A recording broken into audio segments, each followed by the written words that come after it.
SDPIയുടെ പിന്തുണയോടെ പഞ്ചായത്ത് ഭരണം പിടിച്ച് UDF. തൃശൂർ കുന്നംകുളം ചൊവ്വന്നൂർ പഞ്ചായത്ത് ഭരണമാണ് SDPI പിന്തുണയോടെ UDF നേടിയത്. സംഭവം വിവാദമായതോടെ പ്രതിപക്ഷ നേതാവ് VD സതീശൻ പഞ്ചായത്ത് പ്രസിഡന്റിനോട് രാജിവെക്കാൻ നിർദ്ദേശം നൽകി.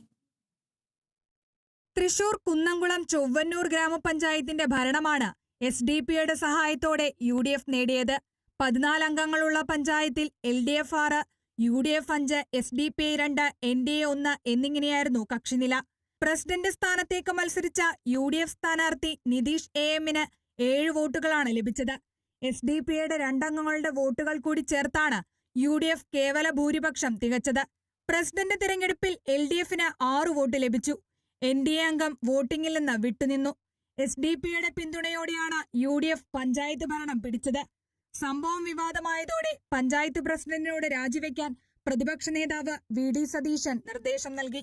6 അംഗങ്ങളുള്ള LDF SDPIയുടെ പിന്തുണ തേടുമോ എന്നുള്ളതും ഇനി കാത്തിരുന്നു കാണണം. Kerala vision news, Thrissur.